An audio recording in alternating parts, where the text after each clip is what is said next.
Selling investment property, it's not always the biggest headache. The tenants are not always the bad people, and the landlords are not always assholes. But this is how you can make it a win-win for both. We had challenging tenants, beautiful property, selling an investment. They were challenging, but we made it work. Here's the story. It was one of my clients. They were a single family investor. This was just their only investment property, and their whole plans were to have the investment to eventually buy themselves a dream home. That dream home came on the market and they wanted to jump on it. So understanding that their tenants were on a month-to-month basis, they had a good relationship. We bought the property based on the sale of their investment property. That was the property that they intended to sell eventually. The tenants knew that. They were great, no issues until we were ready to go on the market. So how we always want to do it, and every time we're in the situation, we do sell a lot of investment properties for sellers, and it's always important to work with the tenant. At the end of the day, telling someone they got to move out, it's never a fun time moving. Nobody likes to move. Sometimes it's abruptly, sometimes they have a heads up. I always like to encourage you, if this is something you're planning to do, give them a heads up so they understand and know that this time might be coming. Everything seemed okay until we were ready to go to the market. Now, we figured it would be a little bit okay.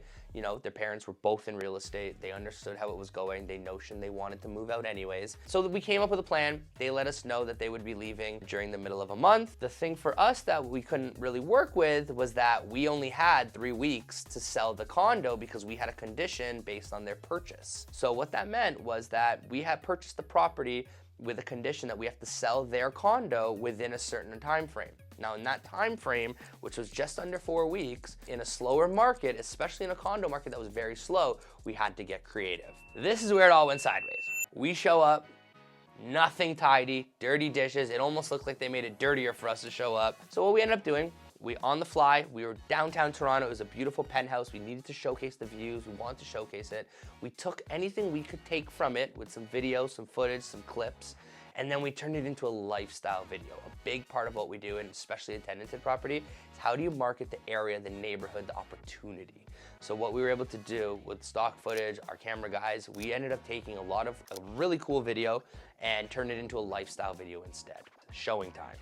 We priced it all great. We priced it a little bit lower than market value to attract some more because, again, we needed a fast sale. He's had the property for quite some time, so we knew our numbers. Again, that's why we get into the situation. We check it all first. And they all of a sudden had a problem with showings. So they said, we're leaving in a month. You can show it whenever you want. We don't want to allow showings.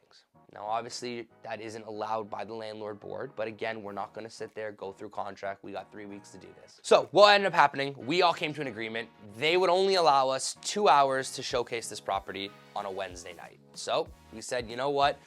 This is what we gotta do. This is what we're working with. What I was able to do was we ended up pricing the property not super low, but much, much lower than market value, about 15%. Reason being is we know it wasn't the market for a bidding war, but we knew we had a special product. So by doing so, we were able to create an open house. So I showed up to the condo.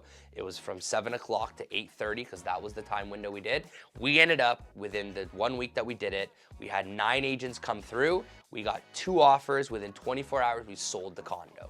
So just like that, we had 2 viewing times, 9 agents, 2 offers, sold it, got a firm deal done within a week. Tenants already agreed to move out, so they were perfectly fine with the move out part. We knew that would be great. It was just getting the deal done. Moral of the story at the end of it all, yes, they were difficult tenants in the sense of we were selling a product. We later found out that their mom was selling their condo in the building, so they were really upset about that because we were able to sell ours and they weren't, so we realized why they were doing what they were doing.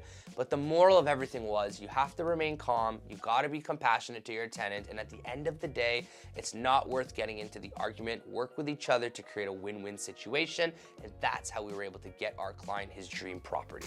So I'm Nick Crozier with Crozier Realty. If you wanna see more videos like this, hit the subscribe button below. If you have some challenges or you have some questions, we have the Calendly link in the bottom. Schedule a call and book it today with me.